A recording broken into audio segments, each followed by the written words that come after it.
assuming I'll be loud enough. Glad to have everybody here. Good turnout this afternoon. We are really excited, I think that's the word, to go out on our new venture here and have all of our students in 6th, 7th, and 8th grade have their own computer to use through the school year. And a lot of questions are, why we're doing that? Well, with technology and the way it is now, it's necessary that we use the skills that we have to teach our kids and prepare them for the 21st century. We came a long, long ways. I think back in 2005 is when Governor Rounds started the program in South Dakota, and he wanted all the high school kids to have their own computer. And back then, about 2003, 2004, I think the middle school only had 2 labs with the regular desktop computers. In the time since then, we've grown so that we have 2 carts out in the Science Center. We've got 3 carts for students to use and the 1 regular desktop lab. But right now we have 400 and some odd kids in the middle school, and it's hard to get access to all the computers. So that's why we decided we need to go 1-to-1. Coming up this next year, we're going to have 2 carts still available for the 5th graders. So there's 4 5th grade classrooms. They'll all have to share 2 carts. 6th graders, all the kids in 6th grade, initially you're going to have your own laptop. We'll be leaving it at school to start the school year out and see how it goes. There'll be chargers, there's carts in 2 of the rooms and charging stations in 2 of the rooms. So 6th graders, when you come to school in the morning, you'll get your laptop in your homeroom, keep it all day, maybe charge it at noon, and then leave it in your homeroom at night. If there's a need for you to take it home, we'll have a sign out available. We're going to see how it goes the first part of the year. If we think there's a need for kids to take them home, then we'll maybe alter our policy. But right now, we're looking at homework and what 6th graders need it for, and we don't really think they'll need to take them home. 7th and 8th graders, we're going to expect you to take them home nightly, just like the high schoolers, and charge them up and take care of them. Okay? It's going to take a lot of responsibility on your part. You have to take them home, charge them up, bring them back to school in the morning. All right? Now, some people, again, why are we doing this? There's lots and lots of positives to this. We do a lot of work in language arts, write lots of papers. History changes all the time. Our textbooks are 6, 7 years old. Just think how fast history has changed. We can look up all sorts of information there. All our information is current. Last year, some of our math teachers started using a program called KenMarks. All the students will have availability, access to that on their computer. We also have AR. They can take the tests on there. We have a program called OneNote, so kids will be able to take notes on their computer, and everything's right there. Okay? There's, like I said, all sorts of programs we can use. Negatives, unfortunately, there are some negatives. 7th and 8th graders are going to have to be a lot more responsible. 6th graders too. Lots of distractions. We feel that we've used them enough in the last couple of years that we all know, how to use them, what to use them for, and appropriate use. We have our technology staff here with us. They're going to help us monitor. We have a new tech head this year. Fidel Wadsworth's with us today. He's taking Shane's place, so he's learning fast. Been here for a couple months. Barbara Christopher is filming. She's been over at the elementary, basically over there. She's helping us train. We have a new person on board by the name of Aaron Stroh. I think you guys are busy working, right? Yep. Okay, he's going to manage the help desk, and he'll answer all sorts of questions and help us monitor what your kids are doing. We have another lady by the name of Mrs. Hanson that usually supervises our ISS room. When she's not busy with kids in there, she's monitoring what your kids are doing. We're watching We'll be watching and seeing what's going on. And then this year, Mrs. Peterson, many of you know her, is an 8th grade teacher.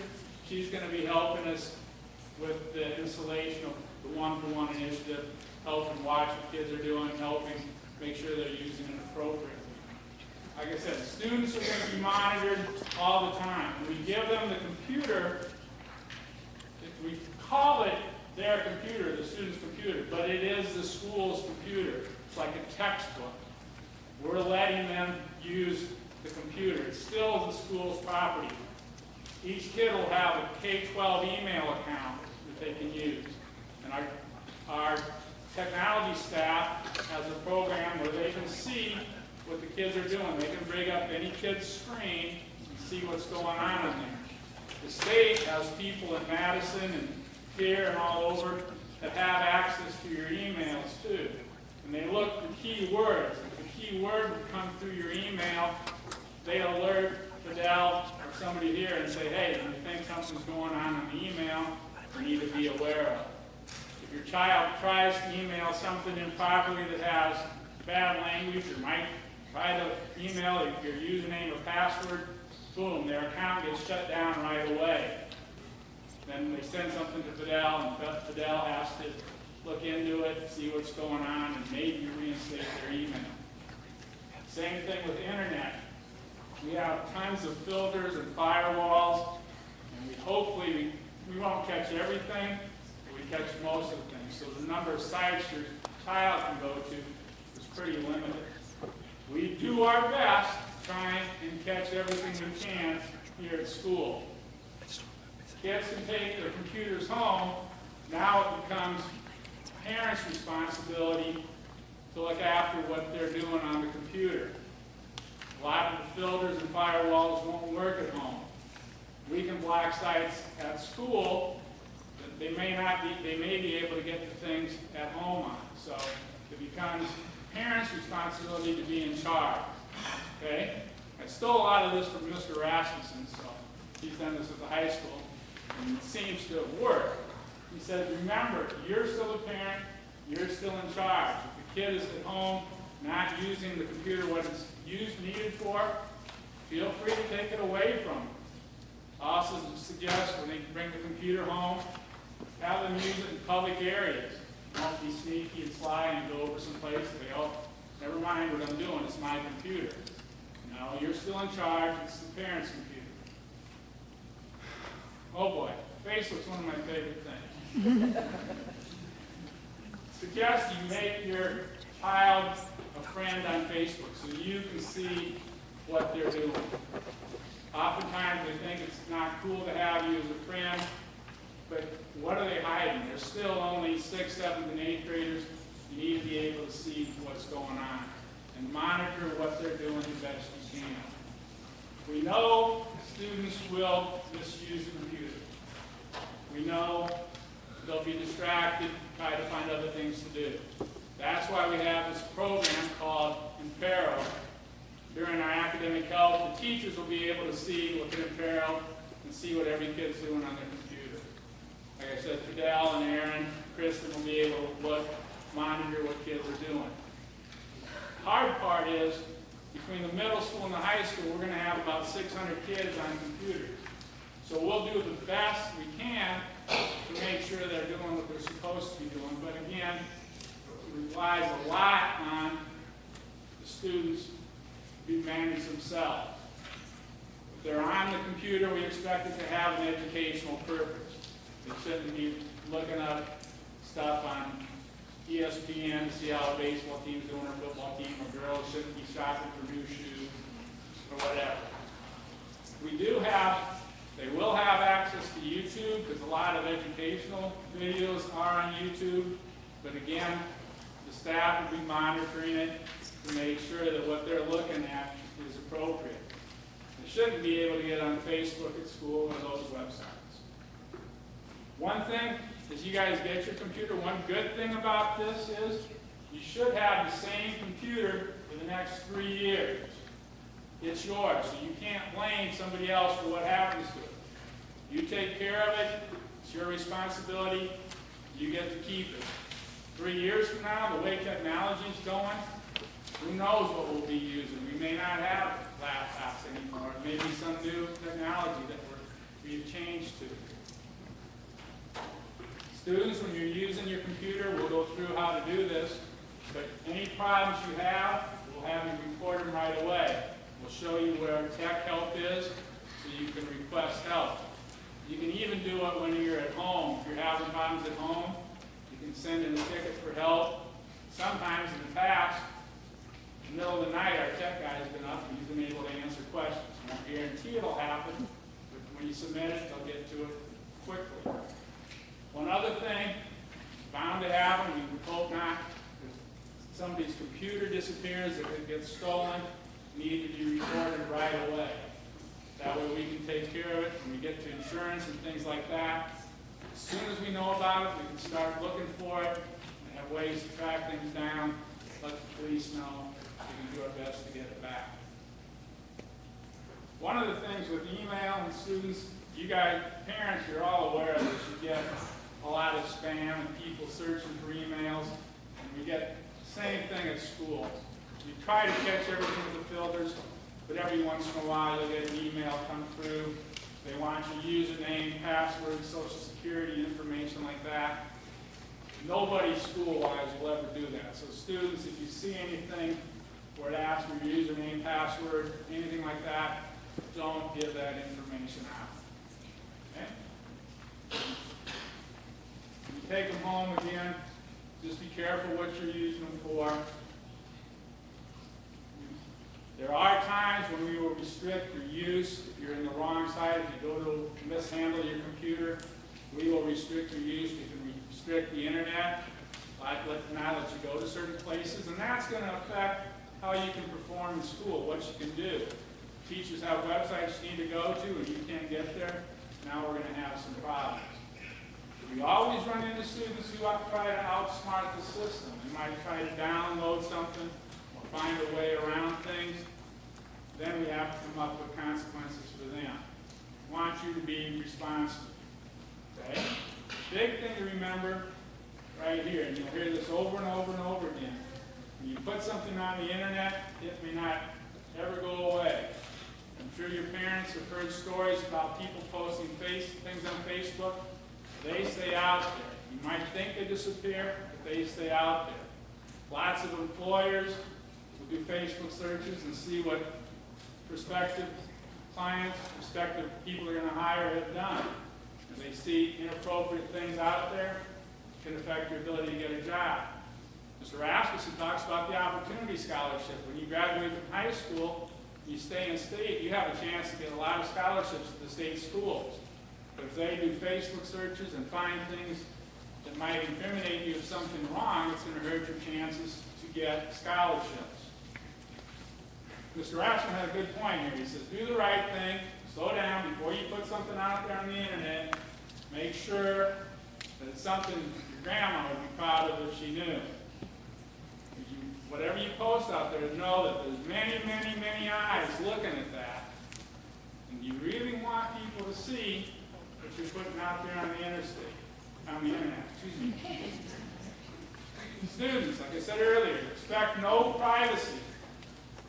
Depending on the level of what's going on, there's many eyes watching what's going on.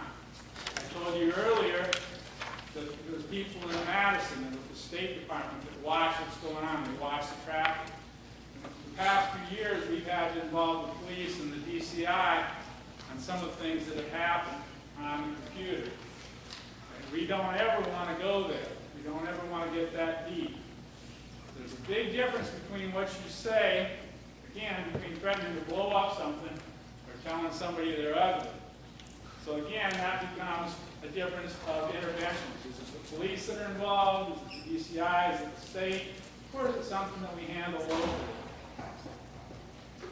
I just mentioned my affinity for Facebook.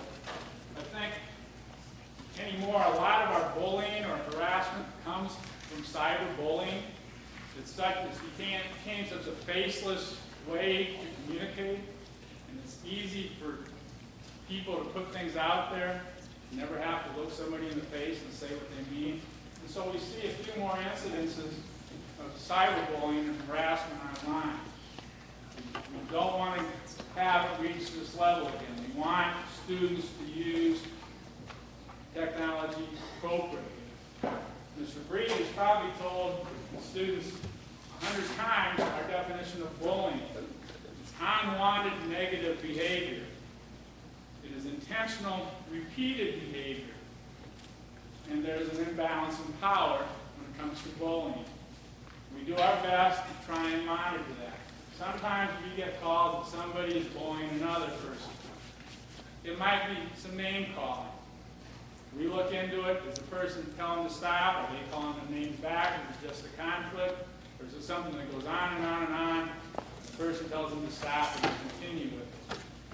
Oftentimes, when it comes to technology, we need your help at home. Because we aren't tied into what all is going on in cyberspace and what's going on.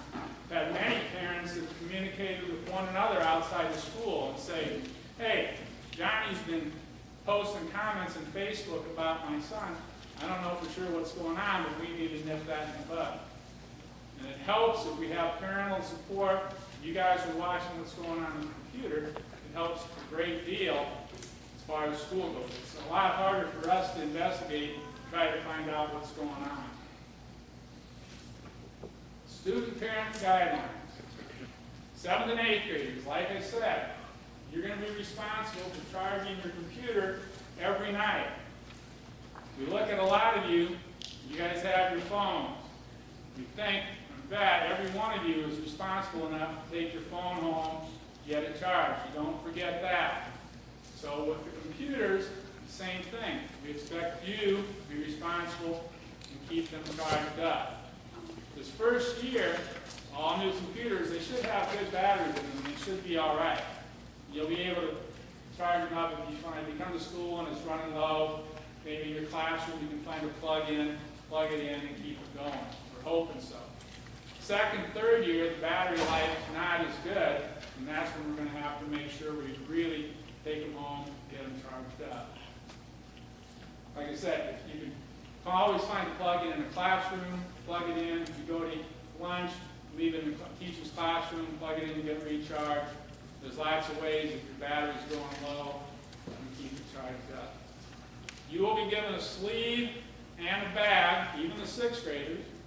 Keep your computer in, carry it in, and we suggest you always keep your charger in there so if it's going low, you can charge your battery. Also, when you go, make sure if you're taking it home, turn it off at school. When you come back the next day, turn it on at school. It's going to do a sync. It's going to download new things that need to be loaded. Don't keep it on the whole time when you go home and bring it back.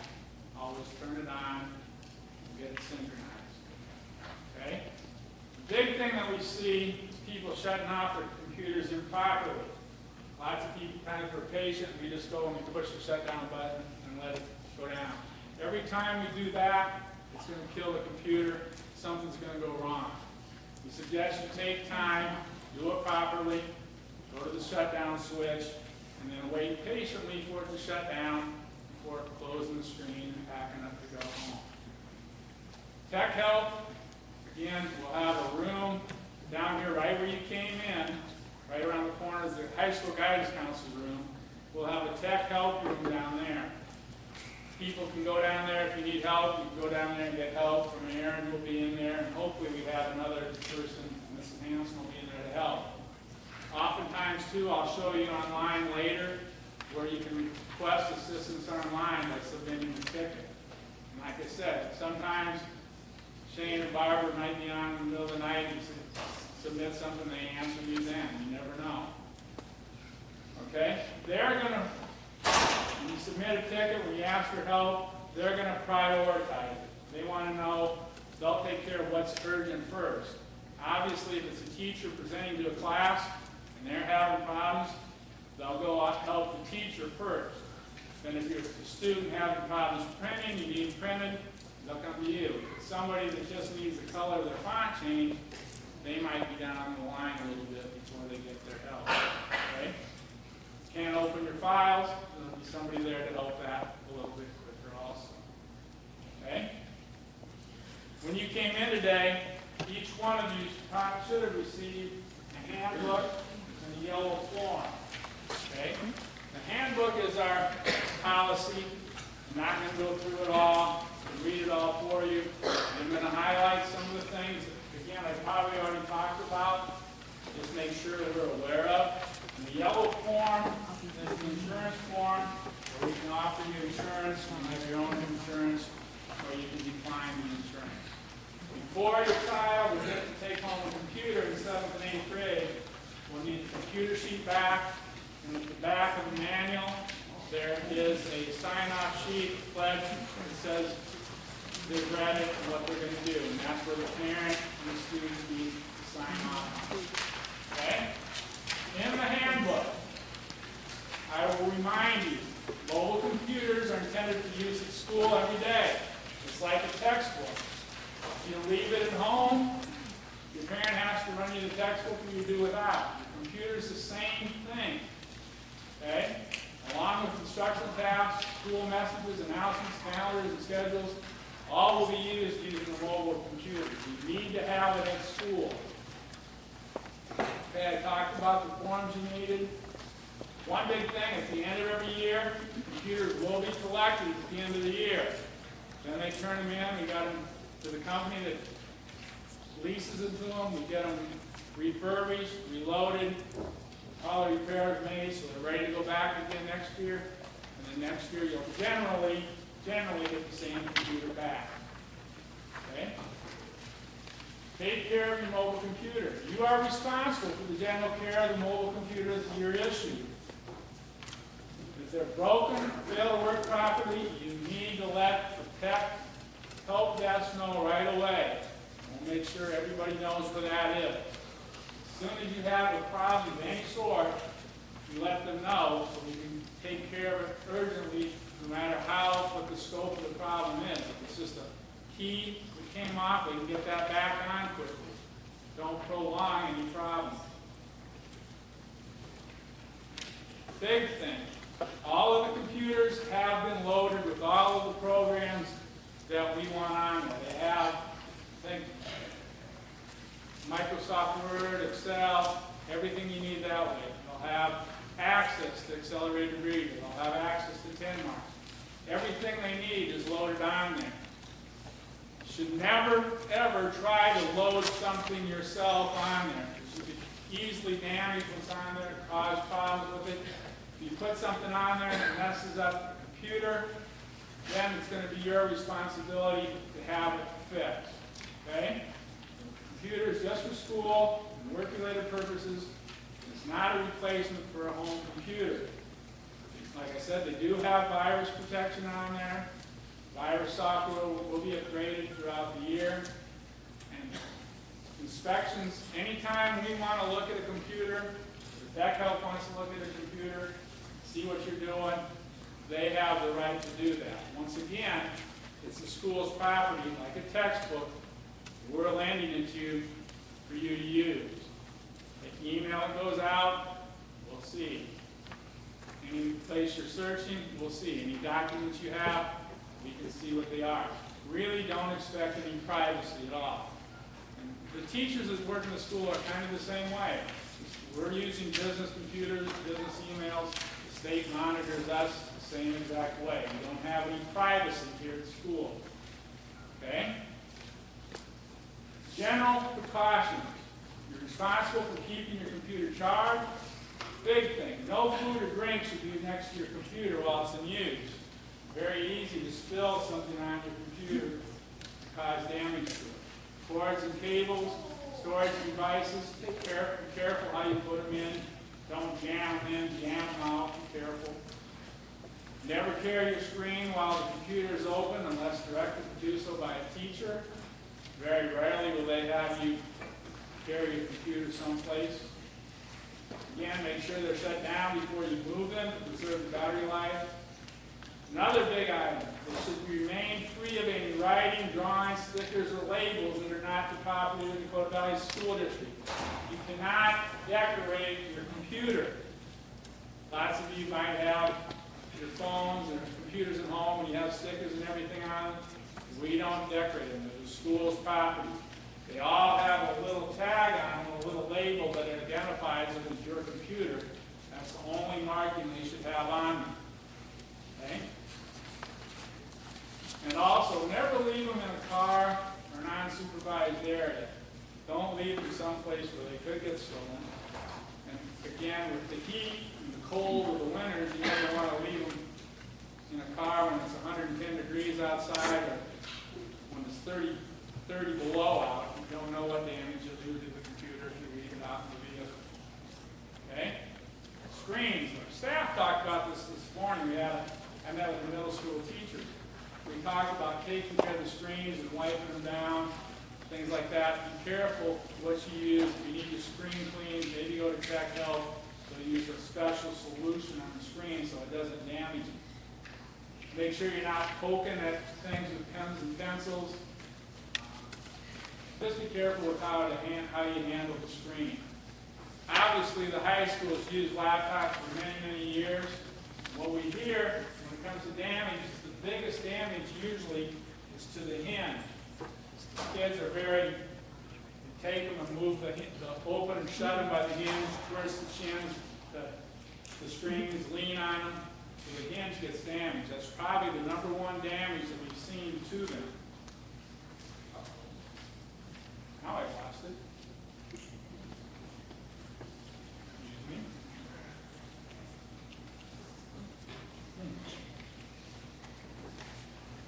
So Barbara, what do you do? I think you right-clicked on your screen somewhere. Just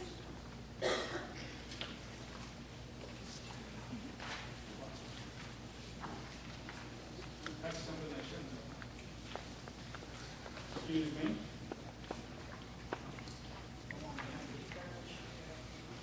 hit escape.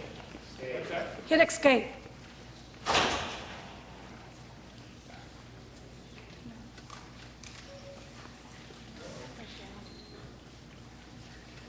Got something going on. Check your, I think it's coming in. There we go. You can see on the notes. The other thing then is the computers that are left at home. Again, we want to teach responsibility. You leave your computer at home. Try to have your mom, dad, parent bring it up. Talks about up here, loaners in such condition will be allowed for the term of 1 day. Should be one be available and absolutely necessary. The policy is that you can borrow a computer 1 time per quarter. Tech Help, and it won't be one of the good new computers we're using. It will be an old one of the ones that we just have laying around. It won't be the same quality. You can borrow a computer 1 time per quarter, 4 times all year, and the tech department will keep track of who does that. Okay? Again, it's just like a textbook. Bring it to school. If you forget it at home, how are the parents going to feel when they have to run it up there all the time? Okay? We all forget sometimes, but if it's chronic, then it's going to hurt what you do. Okay? If you have problems with your computer, and you have to leave it at the help desk, then they'll lend you one that you can just keep on your own until yours gets fixed. Okay? A lot of the same thing. Oh, when we're using computers, sound should be muted at all times unless the teacher asks you to bring the sound up. All your computers have SD cards in. And we're going to ask you to always back your work up. Any of your documents, make sure you back that up all the time. Whenever you've done some homework, make sure you save it so it's there. It'll be saved to your hard drive, then it's also going to have an SD card in there for you to save it to. The teachers will show you how to do that first day of school. They'll show you how to do that when you've done some homework. Failure to back it up is like saying the dog ate your homework. You know when you do something, you got to save it. You're going to have problems with the computer at some point in time. The battery's going to die. It's going to crash. We don't want you to lose everything that you have. So students get in the habit of saving. If you want to bring a flash drive, they have ports you can download and save things to your flash drive. Okay? Printers. Users may use printers anywhere within the building. You'll be able to connect to any of our school printers. Home printer software should not be installed. However, If you're at home and you see a printer that's listed, you may be able to add it. But you can always use your computer to print here at school. Again, I talked about this earlier. Don't change your programs or settings or try to mess with it. You'll get charged $25 to re-image your computer if you do that. Music, games, and programs, don't try to add that. Music and games are not allowed during school hours in the classroom. Don't save music or games or programs. Again, you put them on there and it causes problems. $25 charges you to get your computer problem solved. Carrying a mobile computer, we'll have the sleeves, we'll have the bags. Make sure you're carrying them between classes and that. That's the biggest thing I hear questions and concerns from the teachers about, is making sure you're carrying them from class to class carefully, carrying them safely so we don't get damaged. If you have them in your bag and it's all packed in there right and you drop it, you shouldn't have any damage to it.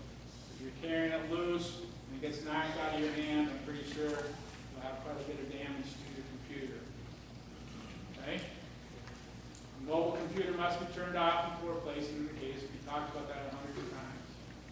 Privacy and safety. Here's one of the big issues we have.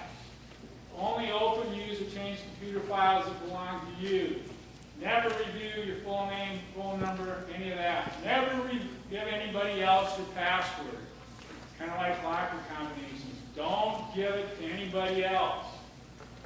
You're just going to get problems. That computer belongs to you. If Fidel comes and tells me, hey, Chase has been looking at an inappropriate site, it's his computer, he's guilty for doing it. Okay?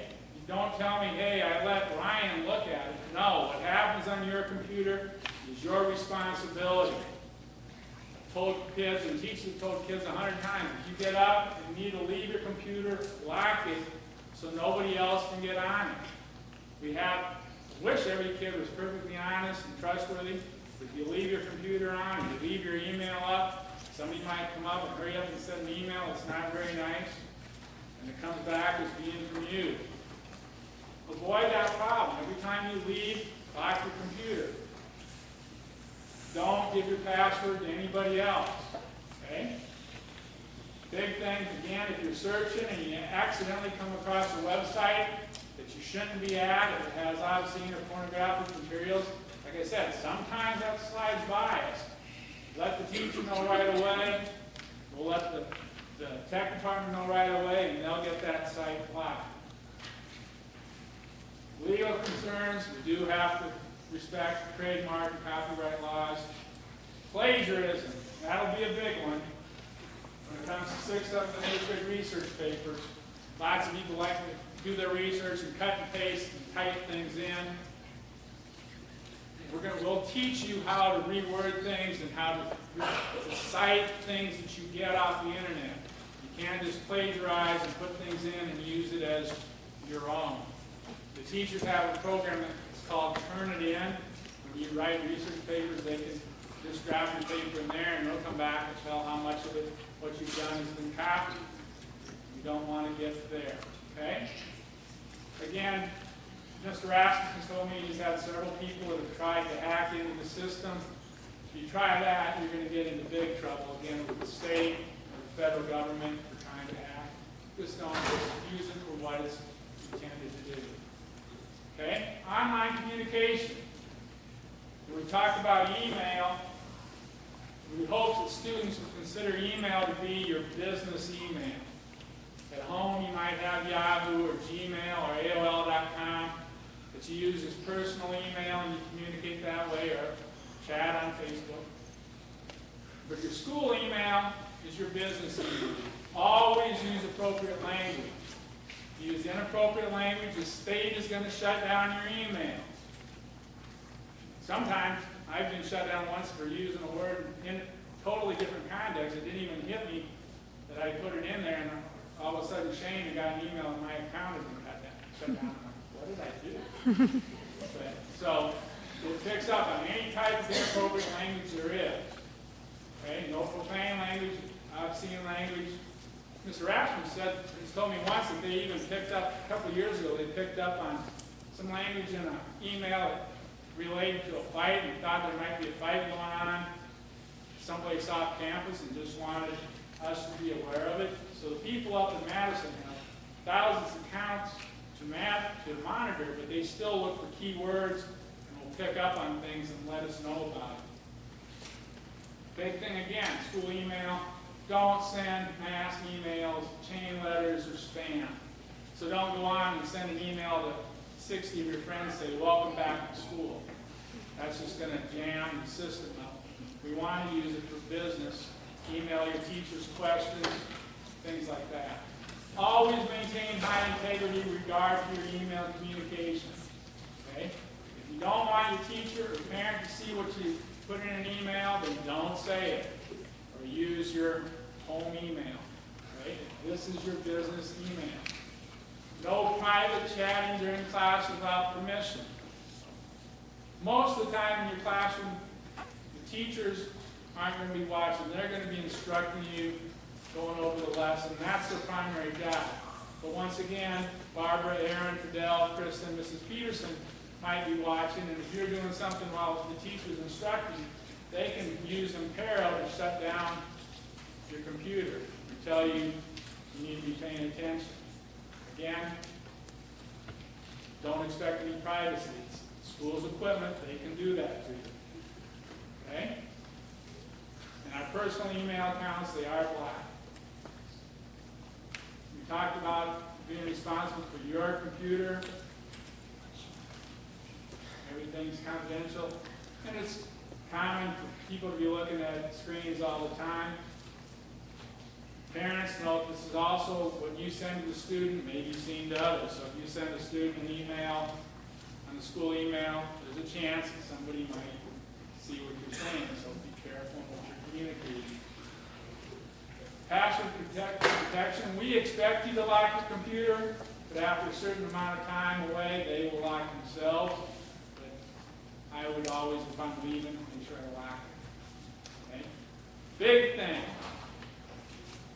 Mobile computers left in unsupervised areas. If you just leave your computer and walk away, and it's sitting there for 10 minutes, 15 minutes without anybody using it, it will be picked up and turned into the office. Same things go with chargers. And if you get turned into the office to get it back, you're going to be charged $1. The $1 doesn't go to myself or the tech department. It'll go to the student council so they can have more funds for the SIP raffle at the end of the year. You need to be responsible. Don't just leave your things laying around. In the mornings, one thing I will add, some of the 8th graders, when you come in, if you have your computer, in the past, we kind of just shoot you all outside. You'll have a chance to take the computer in, put it in your locker, and then go on outside to visit during recess. We don't want to leave them laying in the hallway or whatnot. Okay? The insurance, the warranty information. There is accidental damage protection. The school district has purchased that through the vendor.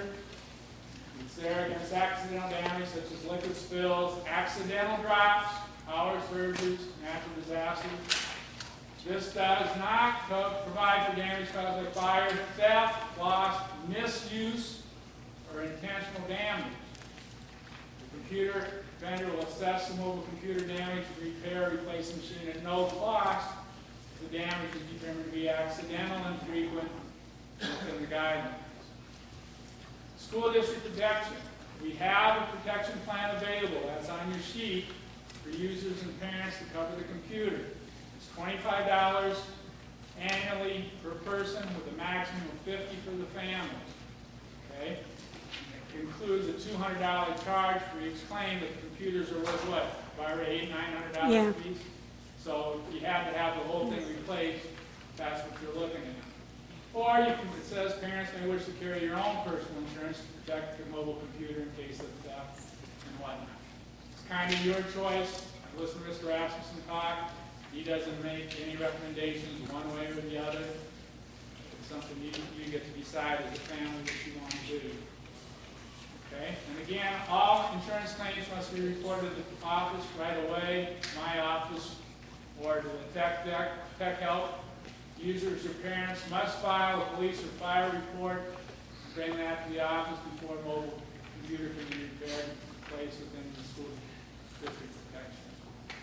Okay? And we will always work with the police department to alert pawn shops and other people to look for things that have been stolen. Always don't